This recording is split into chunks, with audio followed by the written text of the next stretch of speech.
नमो वितरागाय नमो वितरागाय नमो अरियंताणम नमो अरिहंताणम सिद्धाणम नमो सिद्धाणम नमो वायरियाणम नमो वायरियाणम नमो वज्रायाणम नमो वज्रायाणम नमो लोए सव सापुणम नमो लोए सर्वसाहुणम ऐसो पंच नमोकारो ऐसो पंचनमोकारो अवपावपणासनो सर्वपावनपणासनो मंगलाणं च सव्वेशिं मंगलानां च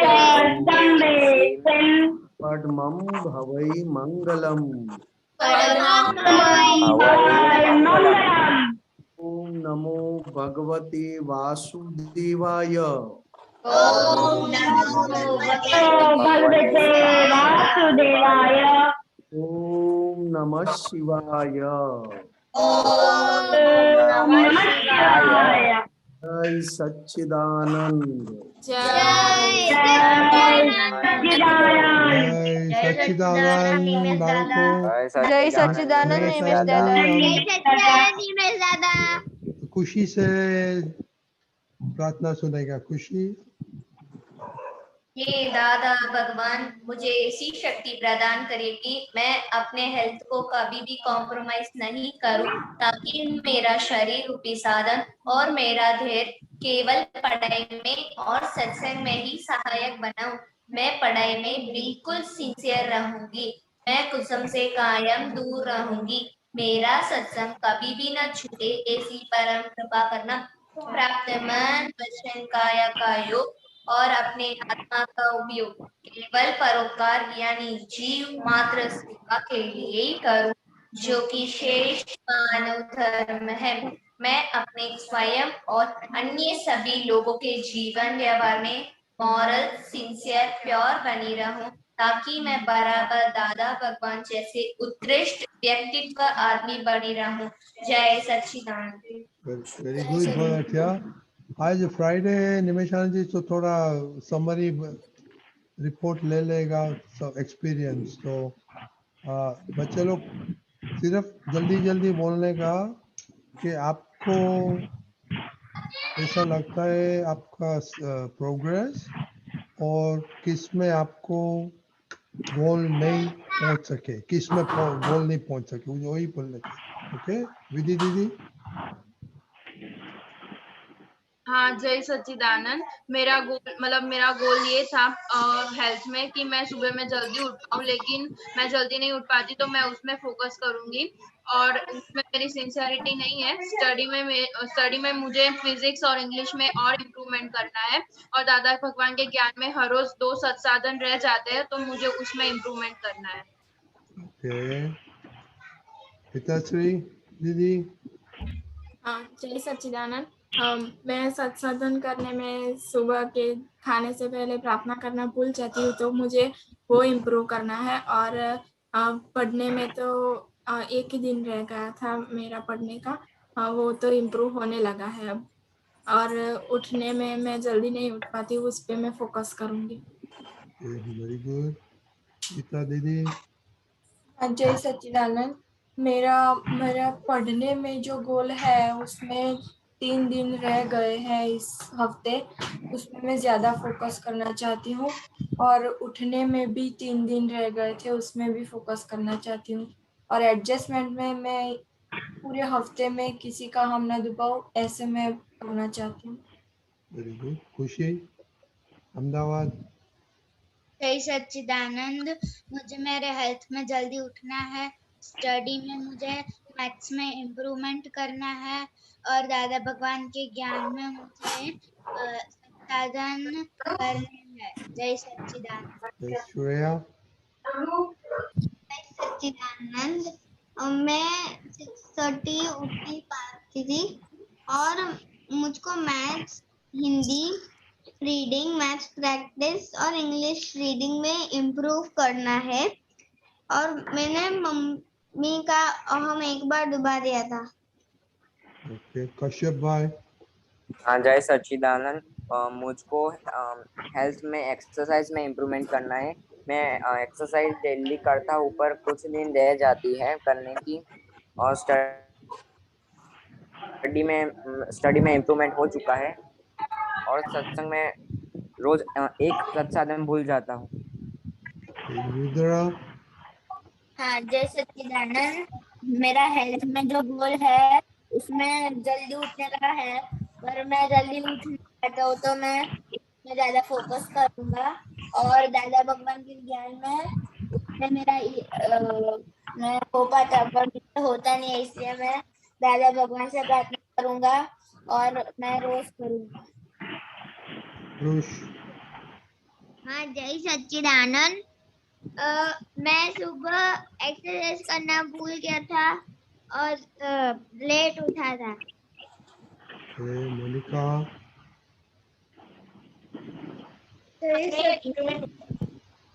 मोनिका। हाँ, मेरा स्टडीज में इम्प्रूवमेंट हो चुका है और हेल्थ में अभी भी फोकस करना है। मैं सुबह जल्दी नहीं उठ पाती हूँ और सत्साधन, मेरे 2 सत्साधन रुक जाते हैं 2 दिन के। रेशमा, आप प्रेयर कितना करते हैं?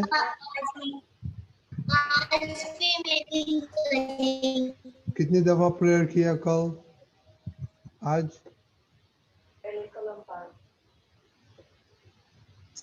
करिश्मा, कितनी दफा प्रेयर किया आज?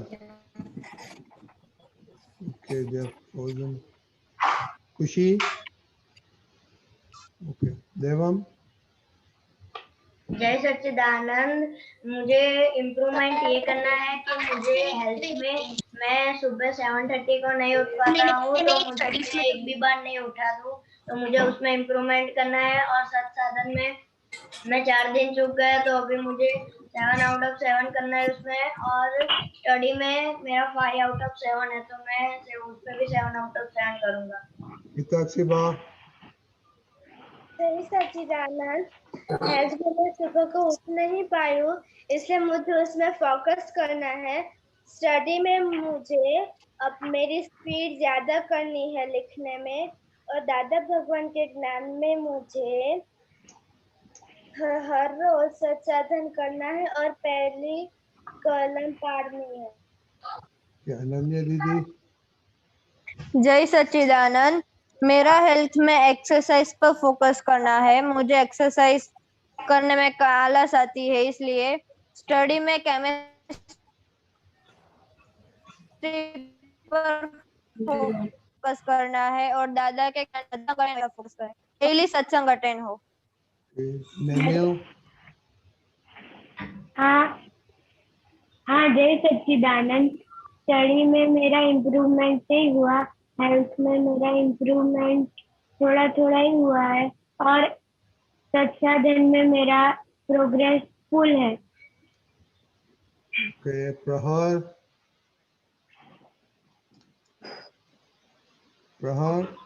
जय सच्चिदानंद। मुझे स्टडी में 1 आवर स्टडी करना है और सिंसियरली उसमें इम्प्रूव करना है। हेल्थ में 30 मिनट एक्सरसाइज और उसमें और इम्प्रूवमेंट करना है।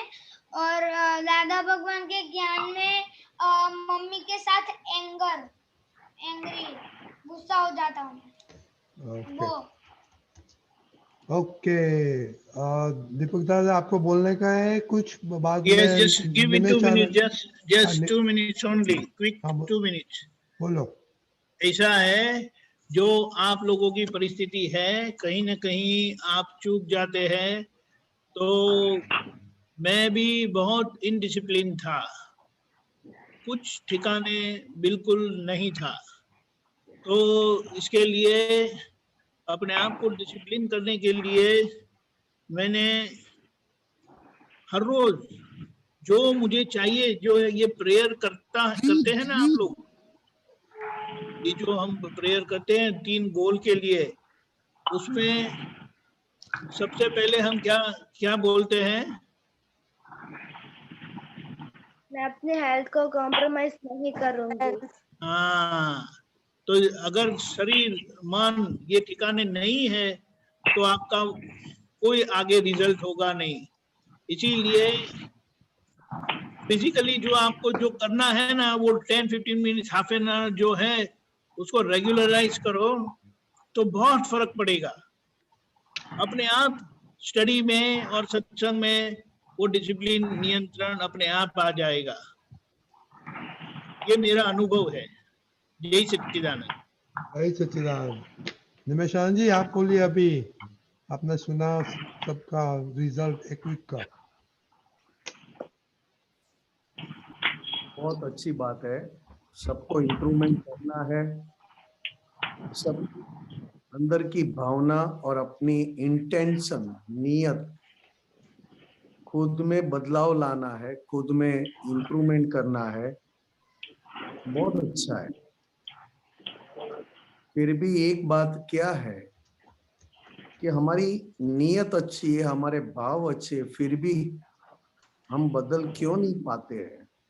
तो कहीं ना कहीं हम हमारी समझ से कच्चे हैं।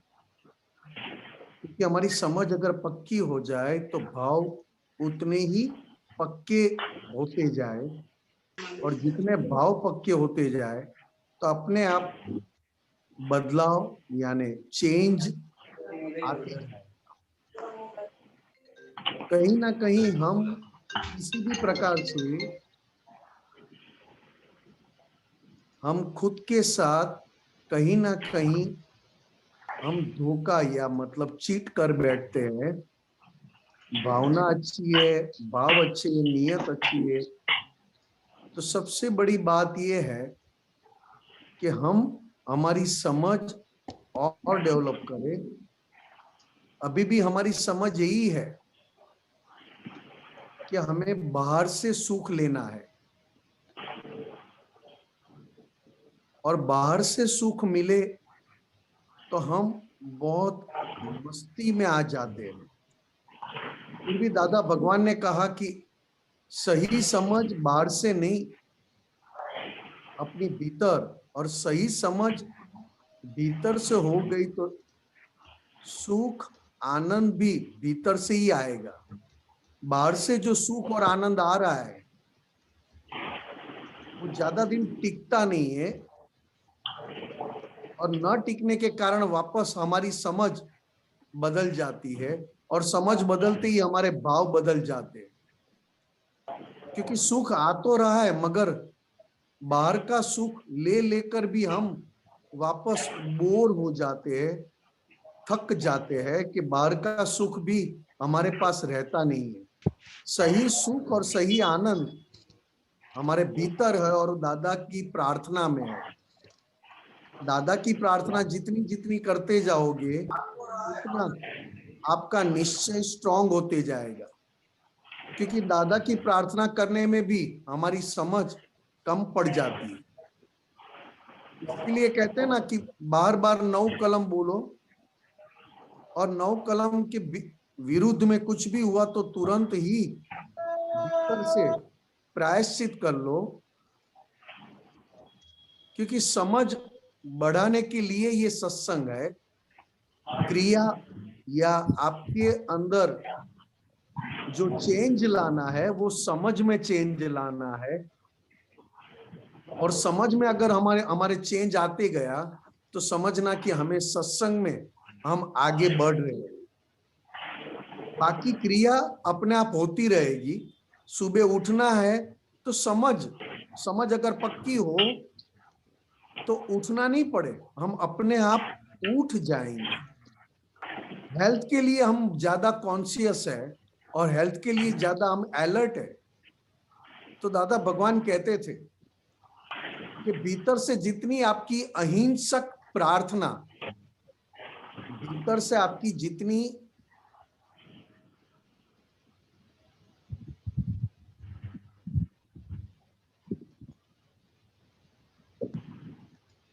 निमेशानंद जी,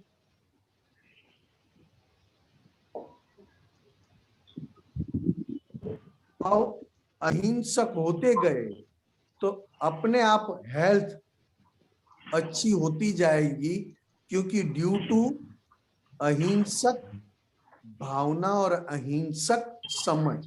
आज हमें एक्सरसाइज करना है, कुछ भी करना है, तो हमारे अंदर एक एम होना चाहिए कि मैं एक्सरसाइज कर रहा हूं तो क्यों कर रहा हूं? किसी को मारने के लिए, किसी को दिखाने के लिए, किसी के साथ बात करने में मेरा खुद का एक एग्जीबिशन टाइप मेरी बॉडी बताने के लिए, लेकिन ना, ये सारी कोई बात ना हो और केवल हम भाव से हेल्थ टोटल डिपेंड करती है भाव पे। जितने भाव आपके प्योर, जितने भाव आपके नॉन वायलेंस अहिंसक, उतनी आपकी बॉडी भले ही कम हो, पतली हो, फिर भी आपका बॉडी का एक इंप्रेशन पड़ेगा। अहिंसक ताकत में, अहिंसक ताकत में पूरी दुनिया नहीं, हम खुद को भी हम जीत पाते हैं, मगर हिंसक होने के कारण दुनिया को तो जीत पाएंगे मगर खुद को जीत नहीं पाएंगे। जय सच्चिदानंद। जय सच्चिदानंद। तो आपने निमेशानी जी बताया हिंसक और अहिंसक का मीनिंग क्या होता है? हिंसक मतलब जो हमें प्रातः विधि में बताया है, प्राप्त मन वचन काया से इस जगत के किसी भी जीव को किंचित मात्र भी दुख ना हो, ना हो, ना हो, इसको कहते हैं अहिंसक। नौ कलम इसको कहते हैं अहिंसक, टॉप क्वालिटी का अहिंसक गुण। प्रातः विधि में जो रखे हैं टॉप क्वालिटी के अहिंसक गुण, 9 कलमों में अहिंसक गुण, नमस्कार विधि में अहिंसक गुण। और इसके अलावा अगर हम किसी के पर गुस्सा हो जाते हैं, किसी के लिए बुरे भाव कर लेते हैं, हम अपनी गलती छुपाकर दूसरों की गलती की बातें करते हैं, इसको कहते हैं हिंसक, मतलब वायलेंस। जितनी हिंसक क्रिया, जैसे अपनी गलती छिपाना और दूसरों की गलती को खुला करना, जैसे हमारे भाव बिगाड़कर अच्छा दिखने की कोशिश करना, भाव बिगड़े हुए मगर बाहर से अच्छा दिखने की कोशिश करना, वाणी से ऐसी बातें करे जो सुनने में भी अच्छा ना लगे, तो जिसको सुनाई दे उसको कितना दुख होगा। वाणी का उपयोग केवल दूसरों को ठंडक देने में करे तो ठीक है, मगर जलाने में करे, दूसरों को उतारने में करे, दूसरों का इंसल्ट करने में करे, उसको हिंसक कहते हैं। वो हिंसक की शुरुआत हमारे घर से होती है और घर में भी हमारी ज्यादा शुरुआत अभी इस समय में अपने पेरेंट्स, माता पिता के साथ हम हिंसक क्रिया अनजाने में भी हो जाती है। अनजाने में भी हिंसक की हुई क्रिया, उसका भी रिजल्ट भुगतना पड़ता है, क्योंकि आपने सबसे पहले, अगर ज्ञानी पुरुष के बाद अगर किसको हम वैल्यू करें तो अपने पेरेंट्स, अपने माता पिता। अगर माता पिता की वैल्यू नहीं कर पाते और माता पिता के साथ भी हमारा मन मोटा हो जाता है, या झूठ बोलते, चीटिंग करते हैं, गुस्से हो जाते हैं, तो इससे बड़ी हिंसक बात हम क्या कहें। दूसरी बात, जब माता पिता पूछते तो हम सारी गलतियां हम बता नहीं पाते। आज सभी बच्चे हैं, दीपक आनंद जी है, रजनी दादा है, इनको भी हम सारी बात खुली गलतियों की बता नहीं पाते, तो उसको दादा भगवान ने कहा हिंसक। अब हिंसक की सबसे बड़ी बात क्या है? तो जो हमें नाम मिला है, शरीर मिला है, शरीर के साथ नाम मिला है, वो मैं खुद हूं, वो सबसे बड़ा हिंसक है। मुझे जो शरीर मिला है, शरीर के साथ नाम मिला है, जैसे मेरा नाम है निमेश, मेरा नाम निमेश नहीं, मैं खुद निमेश हूं, उसको भगवान की दृष्टि में हिंसक कहा। और मैं निमेश नहीं हूं, और ये शरीर भी मैं एक वेपन के हिसाब से अहिंसक की ओर वेपन मतलब शस्त्र अहिंसक की ओर मैं यूज करता हूं, तो आप भगवान की दृष्टि में भी अहिंसक है। और अहिंसक की हेल्थ बनानी नहीं पड़ती है। अहिंसक की हेल्थ एक्सरसाइज के लिए नहीं है। जितना अहिंसक ज्यादा, उतना उसका शरीर में तेज, लाइट, उसकी खुद की पावर अपने आप दिखाई देती है, जो दादा भगवान में दिखाई दी। दादा भगवान थे, कोट टोपी धोती पहनकर घूमते थे, सबके घर घर जाते थे दादा भगवान, सबके घर में जाकर सबकी विधिया करते थे, उनके सुख दुख का हालचाल पूछते थे, धोती में, जूते में, बूट पहनते थे, कोट टोपी। फिर भी दादा भगवान की तेज, दादा भगवान की लाइट, तेज, उसकी पावर बहुत लोगों ने देखा। दादा भगवान को रिस्पेक्ट कहीं पे भी नहीं मिला, फिर भी दादा भगवान कैसे अहिंसक थे, दूसरों को रिस्पेक्ट देते ही गए। रिस्पेक्ट मिले ना मिले कोई बात नहीं, मगर खुद एक एक मनुष्य को, माता पिता से शुरुआत करके महात्मा तक, सबको रिस्पेक्ट रिस्पेक्ट रिस्पेक्ट देते गए। क्यों? तो दादा भगवान सिर्फ ये चमड़े की आंखों से नहीं देखते थे। दादा भगवान चमड़े की आंखों से नहीं देखते थे। चमड़े की आंखों से तो शरीर दिखाई देता है। दादा भगवान सबको रिस्पेक्ट क्यों देते थे? क्योंकि चमड़े से जो दिखाई देता है वो तो टेम्पररी है, और मैं तो सबके भीतर परमात्मा, रियल, परमानेंट का दर्शन करता हूं, और उस दर्शन को मैं रिस्पेक्ट देता हूं। शरीर तो टेम्पररी है, शरीर तो आज अच्छा दिखेगा, कल अच्छा न भी दिखे, मगर दादा भगवान की दृष्टि शरीर तक अटक नहीं जाती थी, शरीर के आर पार परमात्मा को देखने में लग जाती थी। ऐसा दादा भगवान का जबरदस्त अंदर का पुरुषार्थ था। दादा भगवान सोते थे तो सोने में भी सुख नहीं लेते थे, जैसे आप लोग खाने में सुख लेते हो।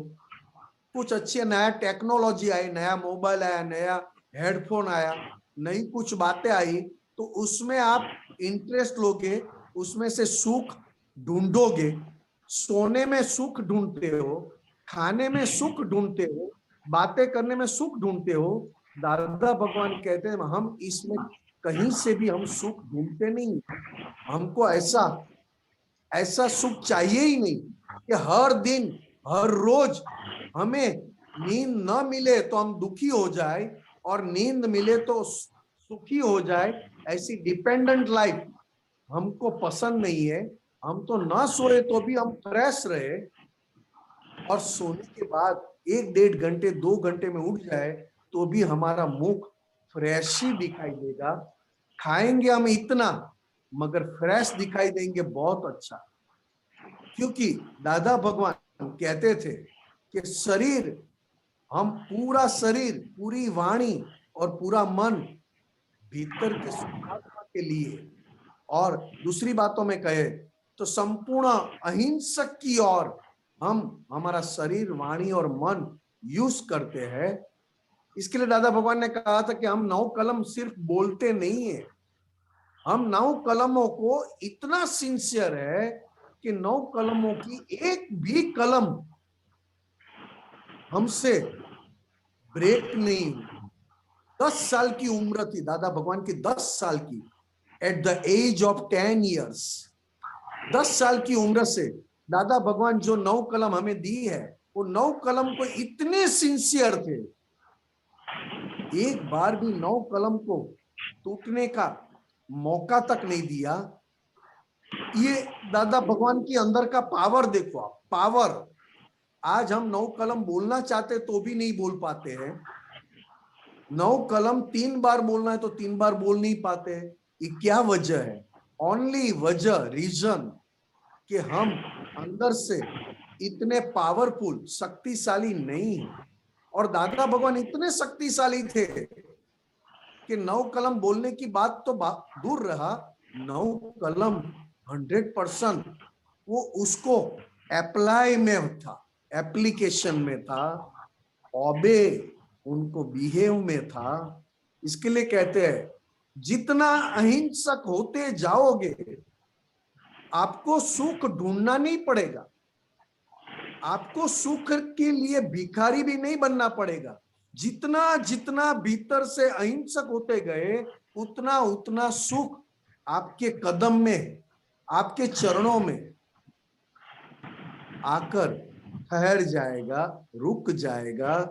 क्योंकि भीतर से हमारे भाव बिगड़े नहीं, भीतर से कोई भी हमारी कोई भी प्रकार की गलतियों को छुपाने का या तो गलतियों को ढांकने का हमारा प्रयत्न ना हो, तो हम आराम से जिंदा दिली की तरह, दादा भगवान की तरह सबके सामने खड़े होने के बाद भी हमको शर्म ना आए। क्योंकि शर्म क्यों आती है? तो कि जितनी गलती हम करके छिपाते हैं उतना हमारा सिर झुक जाता है। इसको कहते हैं हिंसक। और अहिंसक क्या है? तो कि अहिंसक में इतना आनंद आता है, न स्नान किया हो, न खाना खाया हो, न अच्छे कपड़े पहने हो, न कुछ भी किया हो, फिर भी अगर 9 कलम में दिन में 3 बार तो बोलता हूं और 1 बार मैंने हार्टिली बोल दिया तो मुझे सुख ढूंढने जाना नहीं पड़ेगा, अपने आप अहिंसक सुख लेकर आएगा। जय सच्चिदानंद। जय सच्चिदानंद। अभी क्वेश्चन लेगा निमिषा जी देवम। जय सच्चिदानंद। मेरा क्वेश्चन ये था कि दादा भगवान जब छोटे थे तो उन्हें कितने मार्क्स आते थे और वो टेस्ट के लिए कैसे प्रिपेयर होते थे? सबसे पहली बात तो दादा भगवान का दिमाग इतना तेज था, मैंने पहले ही बताया बेटा कि दादा भगवान भीतर से इतने अहिंसक क्वालिटी लेकर आए थे, अहिंसक क्वालिटी, प्योर क्वालिटी लेकर आए थे। पढ़ाई तो उनकी उंगलियों के ऊपर था, उनको पढ़ना नहीं पड़ता था, उनको मेहनत नहीं करनी पड़ती थी। एक बार भी सुन ले तो हमेशा के लिए याद रह जाए, ऐसा भीतर की प्योर क्वालिटी, अहिंसक क्वालिटी लेकर आए थे। दादा भगवान चाहते तो इस दुनिया की सबसे बड़ा एजुकेशन लेकर रख देते थे, मगर वो करना नहीं चाहते थे। क्योंकि दादा भगवान ने कहा कि मैं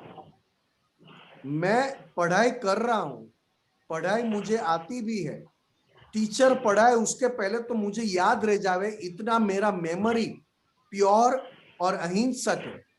फिर भी दादा भगवान ने क्या कहा, मुझे तो मनुष्य में आकर ऐसा पढ़ना है जो आज तक कोई मनुष्य ये पढ़ नहीं पाया हो।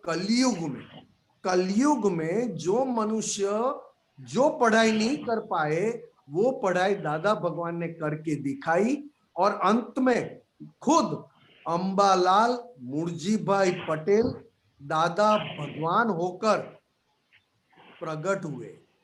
वो कहां पे? तो दादा भगवान कहते थे कि लोग सीखते हैं वो मुझे नहीं सीखना है। लोग अपमान करना जानते हैं, लोग दूसरों की गलतियां देखते रहते हैं, लोग अपनी मर्जी से जीना चाहते हैं। दादा भगवान ने कहा कि मैं किसी का अपमान करना तो नहीं चाहता हूं, मगर कोई मुझे अपमान दे तो उसका मैं बहुत उसका उपकार मानता हूं कि पूरे दिन में अगर मेरा कोई अपमान न करे तो मुझे अच्छा ना लगे, मुझे ऐसा लगे कि मेरा दिन वेस्ट हो गया। ये अपमान को पसंद करना इस दुनिया में किसी को पसंद नहीं है, एक ही दादा भगवान को पसंद आया। इसके लिए दादा भगवान के लिए लिखा, सुनते हो बेटा आप लोग? एक लाइन है, हंसते मुखे झेर पिए नीलकंठी खानदान। हंसते हंसते जहर पीना और खुद को भीतर से नीलकंठ बनाना। हंसते मुंह के झेर पिए नीलकंठी खानदान, निस्पृह अयाचक ने खपे नहीं मानतान। तो दादा भगवान इतने प्योर थे कि उनको संसार के सुख के लिए भिखारी नहीं बनना पड़ा। अयाचक मतलब संसार के सुखों के लिए कभी भी उसने भीख मांगी ही नहीं, क्योंकि संसार के सुखों की उनको इच्छा ही नहीं था। तो अब पूरी दुनिया को कौन सा सुख की इच्छा है? तो कि संसार की। संसार में टेक्नोलॉजी मिले, कार मिले, गाड़ी मिले, बंगला मिले, कंप्यूटर मिले, बड़े बड़े मोबाइल मिले, घूमने के लिए जाए, आउट ऑफ इंडिया घूमने का मन हो जावे। ऐसी दादा भगवान की कोई ख्वाहिश, कोई इच्छा नहीं थी। सब दादा भगवान ने दुनिया से ऊंधा सीखा, उल्टा। लोग दूसरों की गलती देखते थे, तब दादा भगवान कहते थे हम पूरा जीवन हमारी खुद की गलती देखने में हम निकाल रहे हैं। हमारी खुद की गलती हमको दिखाई दे तो हम खुद प्योर होते जाएंगे। ये दादा भगवान की बात। दादा भगवान कोई भी काम करते थे और अच्छा होता था तो लोगों को क्रेडिट देते थे, लोगों को क्रेडिट दे रहे, उनकी वजह से हुआ, उनकी वजह से हुआ, उनकी वजह से हुआ। कभी दादा भगवान ने ये नहीं कहा कि ये मैंने किया और मेरी वजह से हुआ। इसके लिए कहता हूं बेटा, आपका पढ़ाई, आपकी स्टडी, ये तो बहुत मामूली सी बात है दादा भगवान के लिए। पढ़ाई से कहीं गुना भीतर की, इनर भीतर की ऐसी पढ़ाई की कि लोग उसको भगवान के रूप में देख सके, लोग उसको अपमान तो न करे मगर अपना सिर उनके चरणों में रख दे। कि ऐसे दादा भगवान नहीं मिल पाएंगे। सबका दुख ले लिया, किसी को दुख दिया भी नहीं, किसी को परेशान ना किया, दुख ना दिया। और दादा भगवान सबका दुख लेकर सबको सुख दिया। ये पढ़ाई कैसी बेटा? हाँ। और ये पढ़ाई करने के लिए ये सत्संग, दादा भगवान के नाम पर सत्संग चल रहा है कि ऐसे पुरुष कभी देखे नहीं, सुने नहीं, और क्या उनकी प्योरिटी। ऐसा पढ़ाई के साथ ये आपको सत्संग जो मिल रहा है वो सचमुच दादा भगवान जैसा बनने का सत्संग मिल रहा है। ठीक है बेटा? ठीक है। नेमिल, आपका क्वेश्चन क्या है? हाँ, मेरा क्वेश्चन ये है कि मैं कुसंग में हूँ या नहीं, वो कैसे पता करूँ? मुझे समझ में नहीं आया। ये कुसंग में है कि नहीं है, उसको कैसे मालूम पड़े? अगर आपको गुस्सा ज्यादा आता है तो आप कुसंग के परिचय में ज्यादा है। अगर आपको सबके प्रति, सबसे पहले माता पिता के प्रति रिस्पेक्ट खड़ा होता है तो आप कुसंग से दूर है। और कुसंग से नजदीक है तो सबसे पहले आप आपके मदर, पेरेंट्स की रिस्पेक्ट देना भूल जाओगे। बात बात में मोबाइल, टीवी देखने की इच्छा हो जाएगी। और कुसंग से दूर हो तो आपका स्टडी में आपका मेमोरी पावर, ग्रास्पिंग पावर बढ़ते जाएगा। और तीसरी बात मेन, कुसंग से दूर हो तो आपका मुंह, आपकी बातें सबको सुनना, देखना अच्छा लगेगा। कुसंग वाले का मुंह देखने के बाद हमारा मूड भी खराब हो जाता है। और कुसंग से लाखों माइल दूर, जैसे हमारे दादा भगवान, जिसकी फोटो में भी फोटो देखकर भी हम भीतर से बहुत आनंद में आ जाते हैं, वो दादा तो कुसंग से लाखों माइल दूर थे। कभी उनका मुंह गिरा हुआ, गुस्से में झूठ बोलना, अपनी गलतियों को छिपाना और दूसरों के ऊपर अपनी गलतियां थोक देना, ये दादा भगवान के पास कभी नहीं था। क्योंकि दादा भगवान ज्यादा दुख को प्रेम करते थे और सुख दूसरों के लिए बांटते रहते थे। कभी अपना सुख अपने खुद ने यूज नहीं किया है। यहां तक बेटा आपने कुसंग की बात की, ये शरीर से भी जो सुख आता है, शरीर से खाने में, कपड़े पहनने में, स्नान करने में, देखने में, सुनने में जो सुख आता है, वो सुख भी दादा भगवान ने उन्होंने भुगतान नहीं की उसकी, वो सुख भी दूसरों को दे दिया। उन्होंने खुद का भीतर का सुख ऐसे प्रकट करते गए तो दादा भगवान की उम्र 50 साल की और सूरत स्टेशन के 3 नंबर प्लेटफॉर्म पर बैठे थे और शाम का वक्त था, सूर्यास्त के पहले खाना खाकर बैठे थे और एकदम बट नेचुरल अंबालाल मुर्जीभाई पटेल के भीतर ऐसे भगवान प्रकट हुए इस काल में कि दूसरों का भी प्रकट करवाकर, दूसरों को प्योरिटी का रास्ता बताकर, दूसरों को कैसे प्रेजेंट होकर जीना, 100% प्रेजेंट रहना, अगर पास्ट देखना है तो गलतियों को देखना, ऐसा दादा भगवान कुसंग से दूर होने की वजह से खुद को परमात्मा बना पाए। वैसा आप भी बना सकते हो। ठीक है बेटा? ठीक है। हाँ, और मेरा दूसरा क्वेश्चन है। हाँ, एक मिनट पहला दूसरे को लेके बाद में आता है। Okay Neville, just 1 minute. Okay, किसका क्वेश्चन? हाँ। खुशी? हाँ मोनिका, किसका क्वेश्चन? खुशी का। बोलिए। हाँ, मेरा ये क्वेश्चन था कि मैं अपनी गलती नहीं देखती हूँ, दूसरों की ज्यादा देखती हूँ। सबसे पहले बात तो मैं आपको नमस्कार करता हूं कि आप खुला ये बोल सकते हैं, ओपनली बता सकते हो। इसी को दादा भगवान ने कहा कि आज के बच्चे बहुत शक्तिशाली है, एनर्जेटिक है।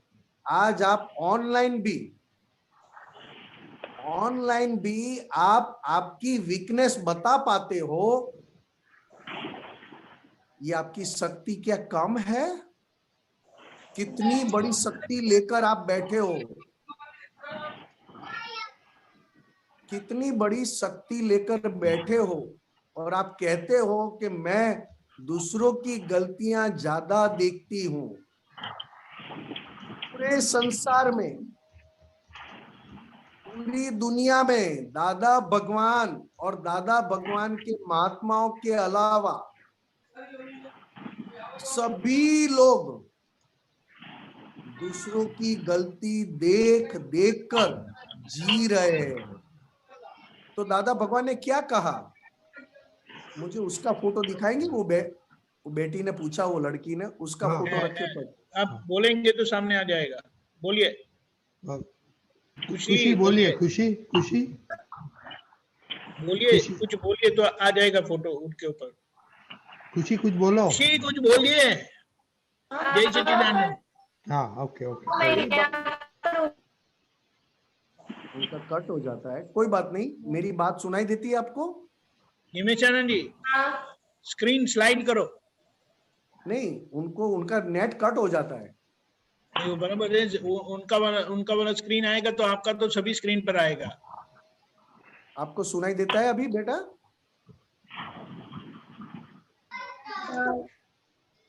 हाँ सुनाई देता है। बड़ी बात है, दादा भगवान क्या कहते थे? आप जो भी खाना खाते हो और खाने के बाद अगर आपके भीतर शक्तियां न आए, एनर्जी न बढ़े, तो क्या आप खाना खाओगे? हाँ या ना? जो खाना खाने के बाद आपकी एनर्जी न बढ़ाए, आपके अंदर शक्तियां ना बढ़े तो वो खाना आप खाओगे नहीं खाऊंगी। दूसरी बात, आपके पास पैसा है, अभी मैंने आपको रुपया दिया, 10,000 रुपीज दिया मैंने आपको, 1 लाख रुपीज दिया, और 1 लाख रुपीज देने के बाद आप खुद के लिए खर्च नहीं कर पाते हैं और दूसरे लोग ले जाते हैं, तो क्या आपको अच्छा लगेगा? नहीं। सोच के बताओ, आपको अच्छा लगेगा? मैंने आपको 1 लाख रुपया दिया मगर लोग लेके जा रहे हैं, आपके काम में नहीं आ रहा है, तो क्या आपको अच्छा लगेगा? नहीं लगेगा? पक्का या कच्चा? अच्छा लगेगा। नहीं लगेगा। अच्छा, क्यों? मैं बता रहा हूं आपको क्यों।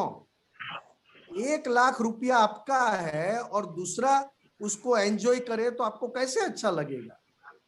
इसी तरह आपके भीतर बहुत सुख पड़ा है, आपके भीतर इतना सुख पड़ा है, पूरी दुनिया को आप सुख बांटो तो भी आपका सुख कम नहीं होगा, फिर भी आपको भीतर का सुख नहीं आ रहा है और आपका मनुष्य जन्म वेस्ट हो रहा है, वेस्ट। मेरी बात समझ में आ रही है? हाँ। आपके भीतर बहुत सुख पड़ा है, बहुत सुख, फिर भी आपको सुख का अनुभव नहीं हो रहा है, तो फिर आपका मनुष्य जन्म काम का क्या? तो क्या करते हो आप लोग? खुद की गलती देखने के बजाय आपकी पूरी एनर्जी, खुद की गलतियां देखने के बजाय दूसरों की गलतियां देखने में आपकी सारी ताकत, सारी एनर्जी उसमें लगाते हो और एंड में आपको क्या मिलता है? नथिंग। जलन मिलती है, जलन। क्योंकि जितनी दूसरों की गलती देखो उतना भीतर जलन बढ़ जावे, सुख का तो अनुभव होवे ही नहीं मगर जलन इतनी बढ़ जावे, इतनी बढ़ जावे कि आपको ऐसा लगे कि मुझे जीना पसंद ही नहीं। क्योंकि जितनी गलतियां ज्यादा दूसरों की देखोगे उतना लॉस आप खुद अपना करते हो। ये दादा भगवान के पास जानने के बाद पक्का हो गया कि खुद की गलती के बिगर या तो प्योरिटी के अगेंस्ट में, प्योरिटी के अगेंस्ट में मुझे कहीं पे भी सपोर्ट नहीं करना है। प्योरिटी वो दादा भगवान की बार दिखाई देने वाली प्योरिटी थी, ऐसी प्योरिटी थी कि दादा भगवान को देखकर ही लोग खुश सुखी हो जाते थे, आनंद में आ जाते थे। तो कि प्योरिटी के पक्ष में मुझे सपोर्ट करना है, और दूसरी बात प्योरिटी के पक्ष में सपोर्ट करने के बाद मुझे अपनी गलतियों से छूटना है, दूसरों की गलतियां देखकर मुझे मेरा मनुष्य जन्म वेस्ट नहीं करना है। अगर ये समझ में आ जाए आपको, हम खुद को क्यों दुखी करते हैं, मनुष्य होते हुए भी हम ज्यादा दुखी क्यों हैं, बार बार अपनी गलतियों का पक्ष लेना और दूसरों की गलतियां देखे बिगर हम रह नहीं पाते हैं, तब जाके हम भीतर से 100% दुखी हो जाते हैं। तब फिर उसके बाद ना तो हमें स्टडी में मन लगता है, ना तो खाने में अच्छा लगता है, सो जाते हैं तो 2 घंटा 4 घंटा की जगह 12-12 घंटा सोते हैं, काम कुछ भी नहीं करते हैं, बातों बातों में हमें दुख आ जाता है। ये क्यों? तो कि हमने सारी एनर्जी दूसरों की गलतियों देखने में। तो दादा भगवान ने क्या कहा? जब जब दूसरों की गलती दिखाई दे तुरंत दादा भगवान को याद करके मन में क्षमा मांग लेना, तो आपकी एनर्जी आपके पास रहेगी और आपका अंदर का पावर बहुत बढ़ जाएगा। ठीक है बेटा? ठीक है, ओके। अभी लास्ट क्वेश्चन है, नेमिल बोलो। हाँ, मेरा क्वेश्चन ये था कि मैं प्रेजेंट में नहीं रह सकता, तो मैं प्रेजेंट में रहने के लिए क्या करूं? हर दिन आप प्रातः विधि करते हो? हाँ त्रिमंत्र, हाँ नमस्कार विधि, हाँ। 9 कलम 3 बार? नहीं, 2 बार करता हूँ। 2 बार किसने कहा? कोई दूसरे ज्ञानी पुरुष मिल गए? दादा बाबा ने 3 बार कहा था। कोई बात नहीं बेटा, आपका क्वेश्चन बहुत अच्छा है। जितनी जितनी खुद की गलतियों को एक्सेप्ट करते जाओ, जितना जितना, जैसे पेरेंट्स कहते हैं, अपने पेरेंट्स कहते हैं कि तेरी गलती है, और जैसे ही पेरेंट्स कहते हैं और जैसे ही आप अपनी गलतियों को स्वीकार करते जाओ और माफी मांगते जाओ, उतना प्रेजेंट अपने आप होते जाओगे। आपको प्रेजेंट में कौन रहने नहीं देता है? तो कि हमारे भीतर जो गलतियां होती है, वो गलतियां भीतर जो होती है वो हमें प्रेजेंट रहने नहीं देती है, हमको कहीं ना कहीं गुमराह करती है। मतलब गुमराह मतलब या तो हम पास्ट में चले जाए या तो हम फ्यूचर में चले जाए, हमारी भीतर की गलतियों की वजह से। या तो हमको फ्यूचर दिखाई देगा या तो हमको पास्ट में जाने का मन हो जाएगा। मगर जैसे जैसे आप गलतियों का स्वीकार, एक्सेप्ट करते जाओगे और साथ में आप माफी, सॉरी, क्षमा मांगते जाओगे, उतना उतना आप प्रेजेंट, भीतर से प्रेजेंट होते जाओगे। प्रेजेंट मतलब आपका चित्त मतलब हमारे शरीर के अंदर भी घूमता है और शरीर के बाहर भी घूमने जाता है। जैसे आज अभी आप यहाँ पे ऑनलाइन हो और आपको आपका स्कूल का क्लास देखना हो कि कौन सी स्कूल में और कौन से क्लासरूम में, तो आप यहाँ बैठे बैठे भी आंख बंद करके देख पाओगे।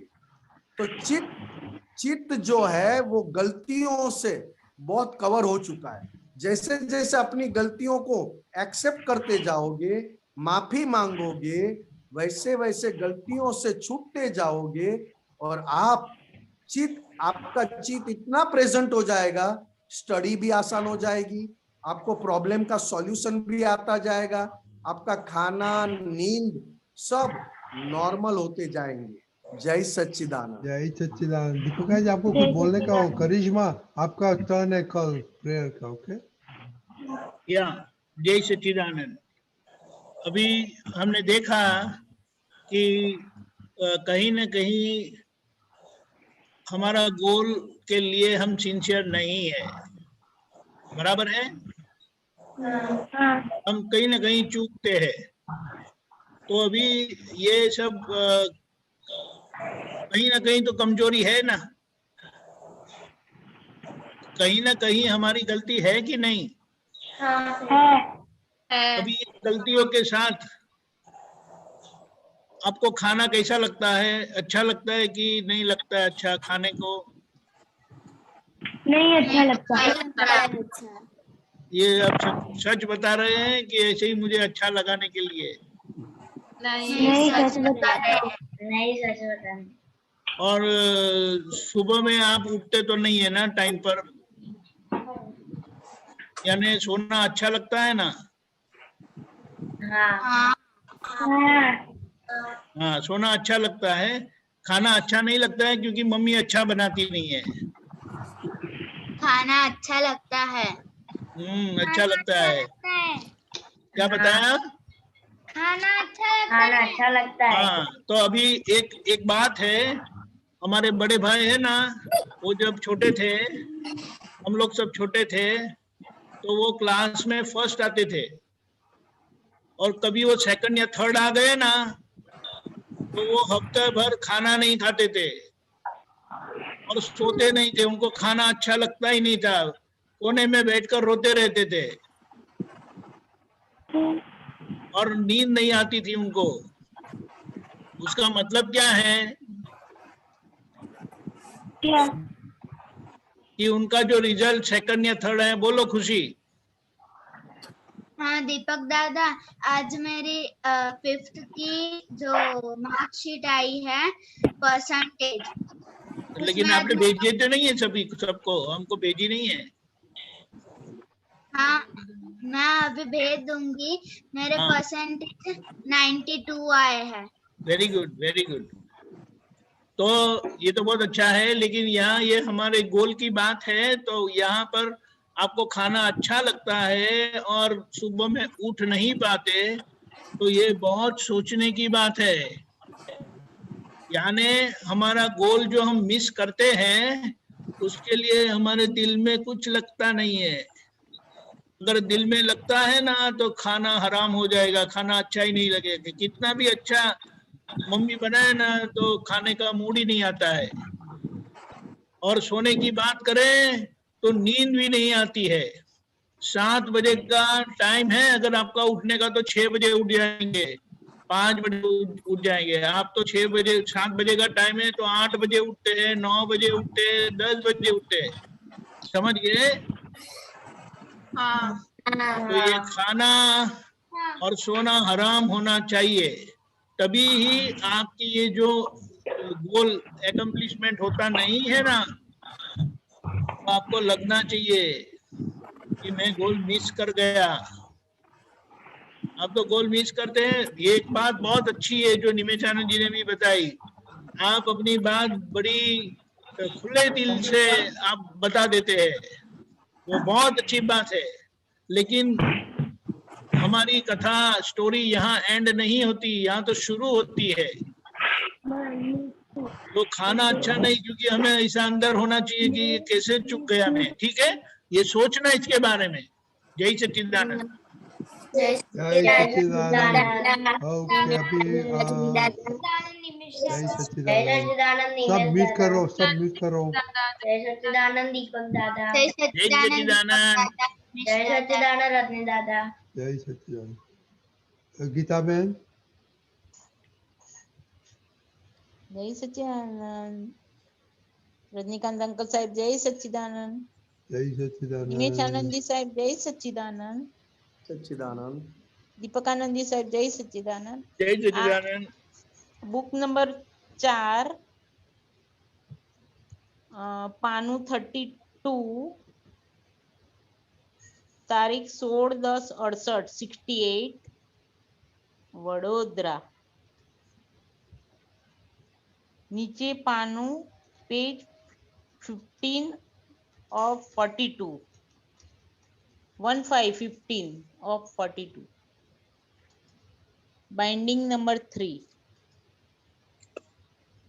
યશની બોલો તમે। હા બોલો બોલો। વચ્ચે છે, વચ્ચે પેજમાં વચ્ચે જ છે। હા સારું। હા જી સાહેબ, જય સચ્ચિદાનંદ। દાદા ભગવાન કે છે કે કોઈની જોડે અથડામણમાં ના આવીશ। ના સોરી, એ નહીં, નીચેનું વાક્ય સોરી। આપણા નિમિત્તે કોઈનું બગડે તો તેના જોખમદાર આપણે છીએ। તમને જ્ઞાનીઓ તરીકે કહું છું કે કડકાઈ રાખજો, પણ તે વિતરાગતાથી। કડકાઈ કરવા છતાં કંઈ બગડે તો તેના તમે જોખમદાર નથી। અમે રાગ દ્વેષ ન કરીએ, પણ કડકાઈ પૂરેપૂરી કરવાની, નહીં તો આપણને કોઈ ગાંઠશે નહીં અને સામો બગડે પણ નહીં, પણ કડકાઈ તો હંમેશા જોઈશે જ।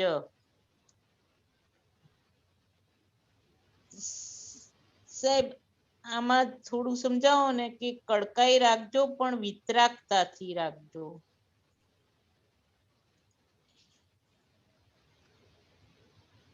નીચેથી બીજો પેરેગ્રાફ છે, નીચેથી। હા, શરૂઆત કેવી રીતે થાય છે? આપણા નિમિત્તે। હા, ઓકે, કોઈનું બગડે। હા, આમાં મુખ્ય વાત હાજી સર। દાદા ભગવાનની બહુ સરસ છે વાત।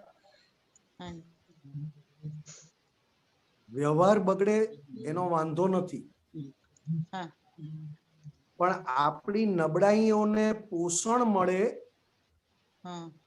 એનો વાંધો છે। આપણી નબળાઈ, વીકનેસ। અત્યારે સાદી ભાષામાં કહીએ તો લક્ષ્મી સંબંધી નબળાઈ, અબ્રહ્મચર્ય સંબંધી નબળાઈ, હાજી પૂજાવાની નબળાઈ, હા હું જાણું છું ને હું સમજી ગયો છું, હમ આ બધી એવી નબળાઈ છે કે ઓહો એના પક્ષમાં રહી અને સામેવાળાને આપણે હમ સપોર્ટ આપી દેવાય. હા હા દાખલા તરીકે આજે મારી ઘરની વ્યક્તિ છે, ખૂબ નજીકની વ્યક્તિ છે અને એક એવું કાર્ય કરે છે કે જેનું ફળ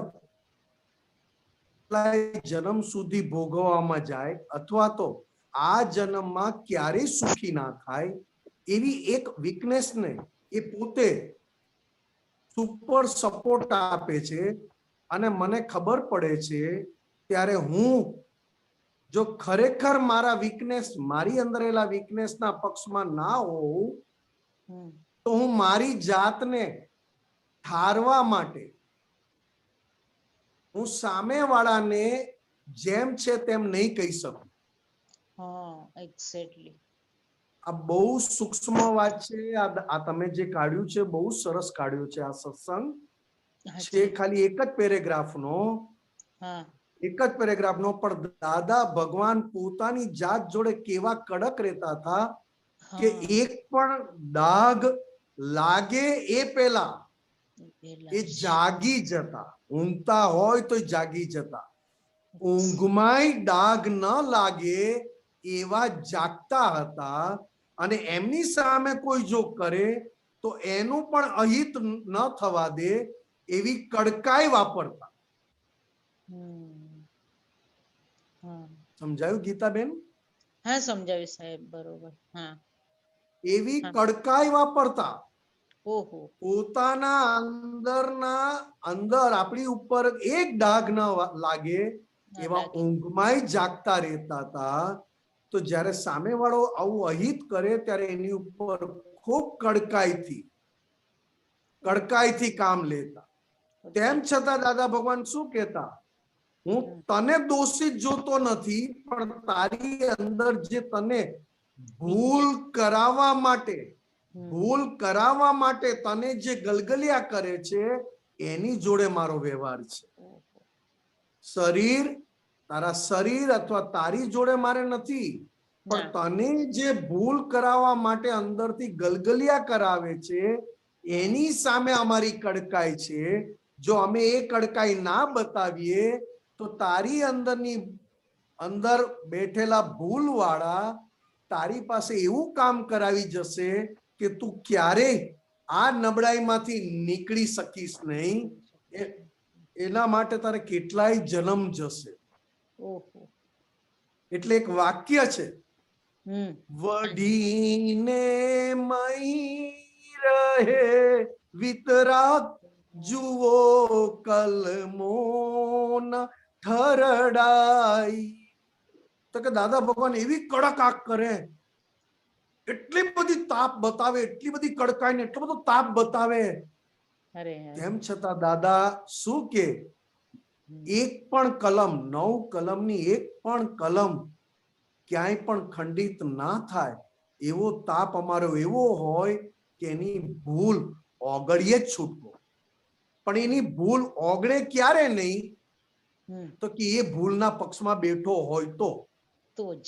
બરોબર. હા, નહીં તો અમે અમારા નિમિત્તે કોઈનું બગડે તો નહીં, અમારા નિમિત્તે કોઈનું બગડે તો નહીં, પણ અમારા નિમિત્તે અમે હોઈએ ને એનું બગડતું હોય તો અમે એવા નિમિત્ત બનીએ કે ભૂલને પણ કાઢવામાં અમે અમારી જોરદાર કડકાઈ વાપરીએ. આપણા નિમિત્તે કોઈનું બગડે તો તેના જોખમદાર આપણે છીએ. કે આ વાત કેમ કરી દાદાએ, તો કે દાદા ભગવાન શરૂઆતમાં હુક્કો પીતા, એના પછી દાદા ભગવાન ફૂલોના હાર પહેરાવતા દાદાને. એટલે ઘણા બધા આવીને પાછા જતા રહેતા કે આવા ભગવાન હોય, હુક્કો પીતા હોય, ફૂલ હાર પહેરે તો કે એક જૈન તરીકે ફૂલહાર એટલે હિંસા ગણાય.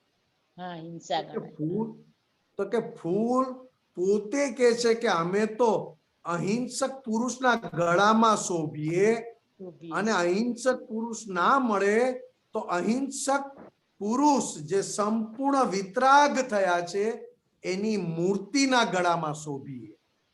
ગજબ ગજબ. એમાં હિંસા નથી, નથી જ, કારણ નથી. કે સંપૂર્ણ વિતરાગ પુરુષને તમે ફૂલોથી તમે એને શણગારો છો તો ફૂલો પણ કે છે કે અમારી ઉર્ધ્વ ગતિ ચોક્કસ છે. દાદા ભગવાન અહીંયા એ કે છે કડકાઈ રાખજો પણ તે વિતરાગતાથી. આમાં પાછું બીજું વાક્ય કહું તમને, આમાં દાદા ભગવાનનું પોતાનું. અંબાલાલ મુરજીભાઈ પટેલ વિતરાગ હતા. શરીર અંબાલાલ એટલે કે પૂતગલ, પૂતગલ પણ વિતરાગ હતું અને શુદ્ધાત્મા દરઅસલ દાદા ભગવાન પણ વિતરાગ હતા. દરઅસલ દાદા ભગવાન પણ વિતરાગ હતા અને પૂતગલ પણ વિતરાગ હતો. પણ આ બેની વચ્ચેનો બાવો હું દાદા ભગવાનના પક્ષ વાળો એટલો બધો પાવરફુલ, એટલો બધો ક્ષત્રિય, પોતાથી તો એક પણ ભૂલ થાય નહીં, પોતાથી એક ભૂલ થાય નહીં, પણ બીજો કરવા આવે તો એને પણ ભૂલમાંથી બહાર કાઢી આપે એવા વિતરાગોના બાવા ક્ષત્રિય હોય. પોતાથી તો એક ભૂલ થાય નહીં, પણ બીજાને પણ એ ભૂલ કરતા ચેતવે અને ભૂલમાંથી બહાર કઢાવી આપે એવો તે એ પદની લાઈન છે. વિતરાગી મંગળ પણ બાવો ક્ષત્રિય જોઈશે. ક્ષત્રિય જોઈશે. હા બરોબર છે. બાવો ક્ષત્રિય જોઈએ, ઢીલો પોચો નહીં, પોતાનું કામ. દાદા ભગવાને તો કળિયુગમાં કેવો બાવો ક્ષત્રિય લાવ્યા. જો આ મૂક્યું મારા ખ્યાલથી. ના એ હું જોઉં છું. ના પેલું ગઈકાલે જ હતું પદ, ગઈકાલે હતું ભરત. બાવો પણ ક્ષત્રિય જોઈશે. એ એક્ઝેક્ટ દાદા ભગવાન માટે લખાયું છે, કારણ કે કળિયુગમાં મોક્ષ હાથમાં આપવો, કળિયુગમાં મોક્ષ રોકડો આપવો યા દાદા ભગવાન સિવાય એક ભાવ કેવો પાવરફુલ કે કોઈ એક ડાઘ લગાડી ના શકે, કોઈ એક ભૂલ કાઢી ના શકે અને ઉપરથી બીજાને પણ ભૂલ વગરના બનાવી શકે. એ દાદા ભગવાનની વાત છે.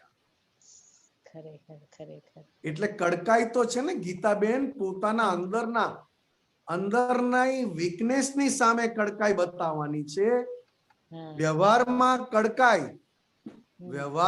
કડકાઈ સામે વાળાનું અહિત ન થાય એવી રીતે બતાવવાની છે. એવી બતાવવાની. બરોબર છે. બરોબર ગીતાબેન? બહુ સુંદર સમજ આપી, બહુ સુંદર સમજ આપી. જય સચ્ચિદાનંદ સાહેબ, જય સચ્ચિદાનંદ. નિવેદાનંદજી, અરે ઉભારો પેલું આવ્યું.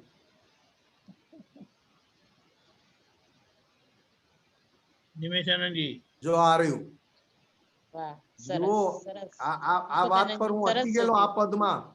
આ પદમાં આ એક જ વાક્ય પર હું અટકી ગયેલો. વિતરાગ થવાનો રાઈટ બધાને છે. વિતરાગ થવાનો રાઈટ બહારથી તેમજ અંદરથી સંપૂર્ણ છે. બહાર વાળો ભાગ વિતરાગ છે જ, અંદર વાળો ભાગ વિતરાગ છે. વિતરાગ થવાનો રાઈટ બધાને છે, પણ બાવો સુરવીર જોઈશે. એ દાદા ભગવાન માટે આ લખાયું છે. કેમ કે આ કળિયુગમાં મોક્ષની વાત અને મોક્ષ છે જ નહીં. એવા કળિયુગમાં કોઈને મોક્ષ જોઈતો નથી, બધાને સંસારના સુખ જ જોઈએ છે. એમાંય લક્ષ્મી અને વિષય વિકાર માટે તો ઉઘાડી રમત રમે એવા છે, છુપાઈને પણ રમત રમે છે. અંધારામાં પણ રમત રમે છે.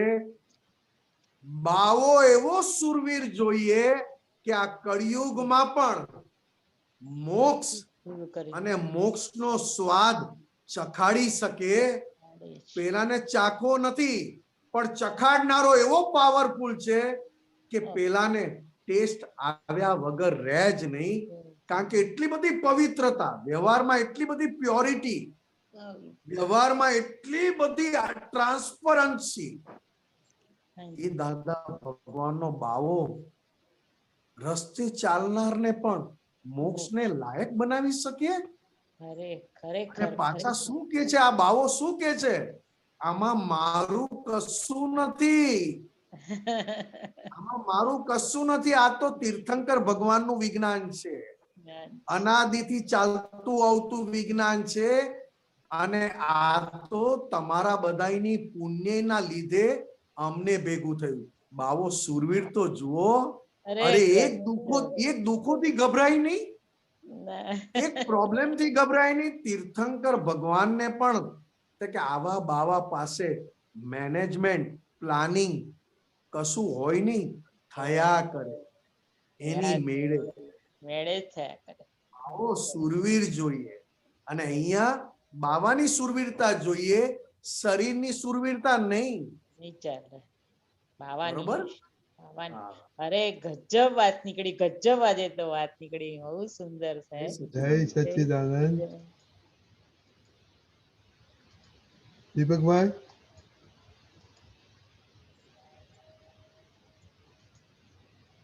જય સચ્ચિદાનંદ. હેલો, જય સચ્ચિદાનંદ. હા બોલો દીપકભાઈ. નિમેશભાઈ, જય સચ્ચિદાનંદ. હા બોલો બોલો. આપણે રૂમ ને જોઈએ તો રૂમ અને આકાશ ને જોઈએ તો આકાશ. જ્ઞાન એક જ છે પણ એના ભાગ જુદા જુદા છે. આ રૂમ ને જોઈએ તો રૂમ અને આકાશ ને જોઈએ તો આકાશ. જ્ઞાન તેનું તે જ છે. એટલે એમાં શું કહેવા માંગે છે? એ તો જ્ઞાન પ્રકાશની વાત કરી છે. આમાં અનંત જ્ઞાન પ્રકાશ વાળો આ શુદ્ધાત્મા તમે કઈ જગ્યાએ કેવી રીતે વાપરો છો એ પ્રકારે એ થઈ જાય. એ પ્રકારે તમને અંદર અનુભવ આપે. એટલે જ્ઞાન, અનંત દર્શન, અનંત શક્તિ અને અનંત સુખ, આ મુખ્ય 4 ગુણો છે. અને આ 4 પ્રકાશને જે રીતે વપરાય છે એ પ્રમાણે તમને એવો બનાવે છે, એવો આકાર થઈ જાય. બરોબર? બરોબર, એ આકારનો થઈ જાય. બરાબર. હા, જે આકારે જુએ એ આકારે થઈ જાય. પણ દાદા ભગવાને જ્ઞેયાકારમાંથી બહાર કાઢી અને આપણને જ્ઞાનાકાર બનાવ્યા. જ્ઞાનાકાર, બરાબર. પ્રકાશ એ રૂપ દેખાય પણ પોતે એ રૂપ ના થાય, એને જ્ઞાનાકાર કહ્યું. અને પ્રકાશ એ રૂપ થયા પછી પોતે એ રૂપ થઈ જાય તો જ્ઞેયાકાર થઈ ગયો. જેવું જુએ એવો થઈ જાય. બરાબર. હવે જ્યાં સુધી વિશેષ જ્ઞાનને જુએ ત્યાં સુધી આત્મા દેખાય જ નહીં. અને આત્મા જાણ્યા પછી દેવ દેખાય. એટલે આકાશ અને આત્મા બે ની વાત કરી છે કે એટલે વ્યવહાર દ્રષ્ટિ અને નિશ્ચય દ્રષ્ટિ. હા, વ્યવહાર અને નિશ્ચય બંને. એટલે જાણ્યા પછી જ દેખાય. એટલે જાણપણું જ મેઇન વસ્તુ છે ને. એટલે ગમે તે પ્રોબ્લેમ આવે તો એ આત્મામાં આવવું જ પડે. આપણે કોઈ બી સમસ્યા તો આત્મામાં આવે ત્યાં સુધી એનું નિરાકરણ ના થાય, એમ કહેવા માંગે. એટલે દેખાય, આત્મા દેખાય. તો પહેલી બે આજ્ઞા, રિલેટિવ અને રિયલ, આ બંને એટ એ ટાઈમ હાજર ના રહે. એટલે રિલેટિવ એટલે વિશેષપણું. રિલેટિવ એ આખું વિશેષપણું છે. આત્માનો વિકલ્પ કયો રિલેટિવને, અને રિયલ એ રિયલ છે. રિયલ એ દરઅસલ રિયલ છે. અત્યારે આપણા બધાની પ્રેક્ટિસ રિલેટિવની સાથે રિયલ હાજર રહે તો આપણી પ્રગતિ છે. બરાબર. અત્યારે પણ આપણે રિલેટિવમાં ઊભા રહી જવાય છે અને રિયલ જોવાનું ચૂકાઈ જાય છે. બરાબર. એનું કારણ શું? તો કે જેટલો ફાઇલ નંબર 1 ની વિશેષતામાંથી બહાર નીકળો, ફરીથી બોલું છું, જેટલો પોતાના મન વાણી કાયા પોતાના એટલે કે ફાઇલ નંબર 1 નહીં, વિશેષતામાંથી જેમ જેમ છૂટો પડતો જાય એમ રિયલ દ્રષ્ટિ જોડે જોડે હાજર થતી જાય. બરાબર. હું મારી ફાઇલ નંબર 1 ની જ વિશેષતામાં પડ્યો હોઉં, એની સ્પેશિયાલિટીમાં પડ્યો હોઉં, ફાઇલ નંબર 1 ની ક્વોલિટીની મસ્તીમાં પડ્યો હોઉં, તો રિયલ સ્વરૂપે જોવામાં ચૂકાઈ જાય. બરાબર. એટલે સાહેબ જાત પ્રત્યેનો મોહ આપોપો એમ કે એ જ ને. ના એ બધું નથી લાવવાનું ભાઈ, અત્યારે આ બધું નથી લાવવાનું. હું તો તમને 2 આજ્ઞાની વાત કરું છું. વિશેષ ભાવની વાત કરી તમે. હા, આપણે 2 આજ્ઞા એમાં વિશેષતા બધું આવી ગયું ભાઈ. બરાબર. આપણે બીજે બધા શબ્દ નથી લાવવા અત્યારે, ફક્ત રિલેટિવ પણ છે કે વિશેષ રૂપે છે. જો રિલેટિવ વિશેષ રૂપે થઈ ગયું તો રિયલ આપણાથી ચૂકી જવાય, કારણ કે રિલેટિવ નો સ્વાદ આવવા માંડ્યો. બરાબર. એટલે કે વિશેષતાનો સ્વાદ આવ્યો. આજે આખા દિવસમાં મારાથી આ નિમેષથી 4-5 એવા જોરદાર કામ થયા કે બધા વખાણે, બધા એની વાહવા કરે, અને બધાના વખાણ સાંભળ્યા પછી, બધાની વાહવા સાંભળ્યા પછી પોતે એ વાહવા, આ બાજુ જુઓ સાહેબ, તમે ક્યાં? હા, પોતે પોતાના વાહવાને વખાણમાં ખૂપી ગયો. લોકોએ તો વાહવા કરી, લોકોએ વખાણ કર્યા કોના? નિમેષના. નિમેષનામાં પણ કોના? તો કે વિશેષતાના. કઈ વિશેષતાના? તો કે આજે 4-5 કામ એવા જોરદાર થયા નિમેષથી, તો એની વાહ ને વખાણમાં આખો દિવસ પોતે જ અંદરથી વાહ ને વખાણમાં રહ્યો, એની મસ્તીમાં રહે, તો પોતે શુદ્ધાત્મા છું એ ચૂકાઈ જાય. હું રિયલ છું અને આ રિલેટિવના વખાણ થાય છે એ ચૂકાય. એટલે જ્યારે બહાર જુએ ત્યારે ક્યાંય ને ક્યાંય કોઈની વિશેષતામાં પડી જવાય, રિયલ જોવાનું ચૂકાઈ જાય. એટલે ફાઇલ નંબર 1 ની વિશેષતામાં જેમ જેમ બહાર નીકળતો જાય એમ રિયલ દ્રષ્ટિ પણ હાજર થતી જાય. બરાબર.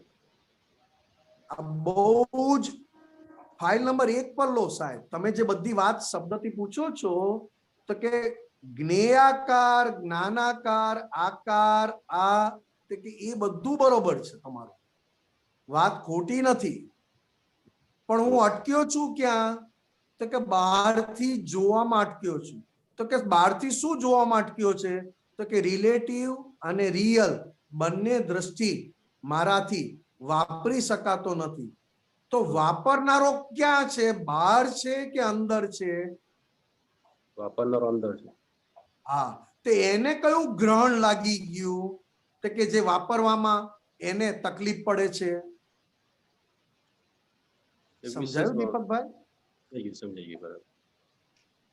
એટલે આપણે કહીએ છીએ કે રિલેટિવ સાથે રિયલ નો અભ્યાસ રાખજો, નહીં તો રિલેટિવ એવું ચીકણું લાવ્યા છીએ, એટલું બધું ચીકણું લાવ્યા છીએ કે રિલેટિવ માંથી નીકળવું અને રિલેટિવને રિલેટિવ તરીકે સ્વીકારવું બહુ ક્ષત્રિયપણું જોશે સાહેબ.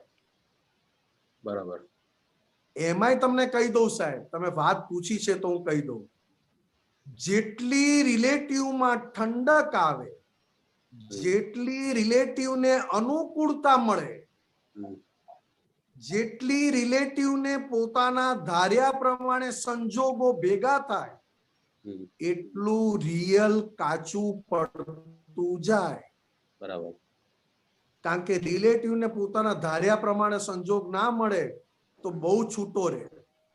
રિલેટિવને અંદરથી અનુકૂળતા ના મળે તો રિલેટિવ તરત છૂટવું પડે. અને રિલેટિવને અંદરથી ઠંડક ના આવે તો તરત રિલેટિવ થી છૂટો પડી જાય.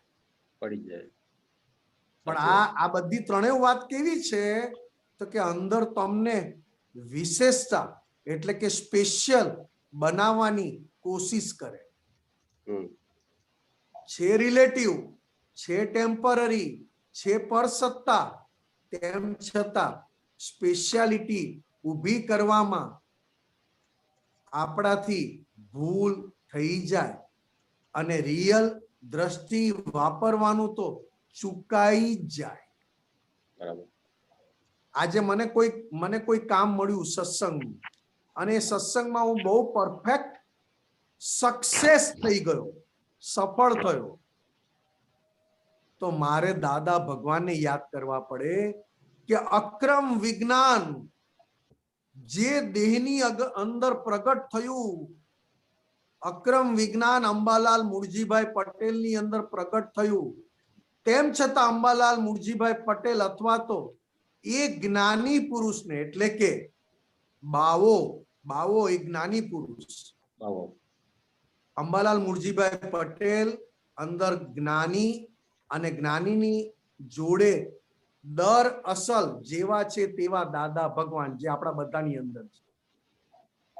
હવે એ દાદા ભગવાનની અંદર અક્રમ વિજ્ઞાન પ્રગટ થયું, કળિયુગમાં મોક્ષ આપ્યો, મોક્ષને નિમિત્ત બન્યા, તેમ છતાં એક પણ વિશેષતા અથવા તો સ્પેશિયાલિટી આ અંબાલાલ કે જ્ઞાની પુરુષે પ્રગટ થવા દીધી નહીં.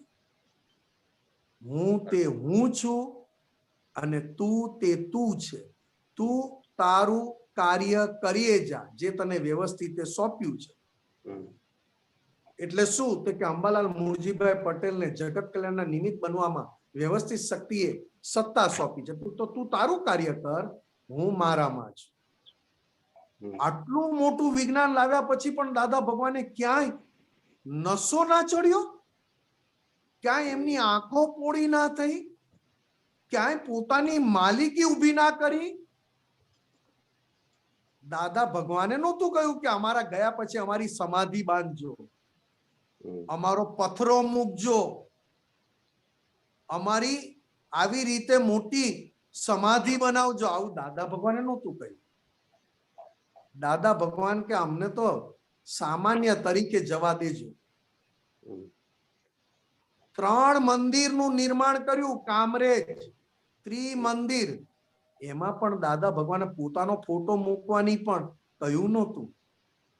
કેમ તો કે જે રિલેટિવ છે એ રિલેટિવના ગુણગાન ગાઈને શું કરવું છે, અને જે રિલેટિવ છે એને બધાને ઓળખાણ આપીને એને શું કરવું છે. આ તો ગમે ત્યારે બાળીને એને પતાવવાનો છે. આ તો જેટલું થયું તેટલું કામ. આવા દાદા ભગવાન આપણને મળ્યા, સુરવીર કે જેમણે પથ્થરોય મૂકવાનું નહોતું કહ્યું, સમાધિની વાત દૂર રહી, જે કશું શરીર માટે રિલેટિવ અંબાલાલ મુરજીભાઈ પટેલની સમાધિ બનાવજો, અમારી ના બનાવતા, અમે અમર છીએ, અમે કાયમના છીએ, આવા બહાના પણ નહોતા કાઢ્યા. કેટલો વ્યવહાર ચોખ્ખો. દીપકભાઈ તમે સાંભળો છો કે ખાલી એમને? ના સાંભળું છું, બરાબર. આ તો મારી હૃદયની વેદના હું તમને બતાવું છું, મારા હૃદયની વેદના, મારી અંદરનું દુઃખ ઠાલવું છું તમારી સામે. દાદા ભગવાને એમના શરીરને પૂજવા માટે એક પણ ક્રિયા થવા ના દીધી.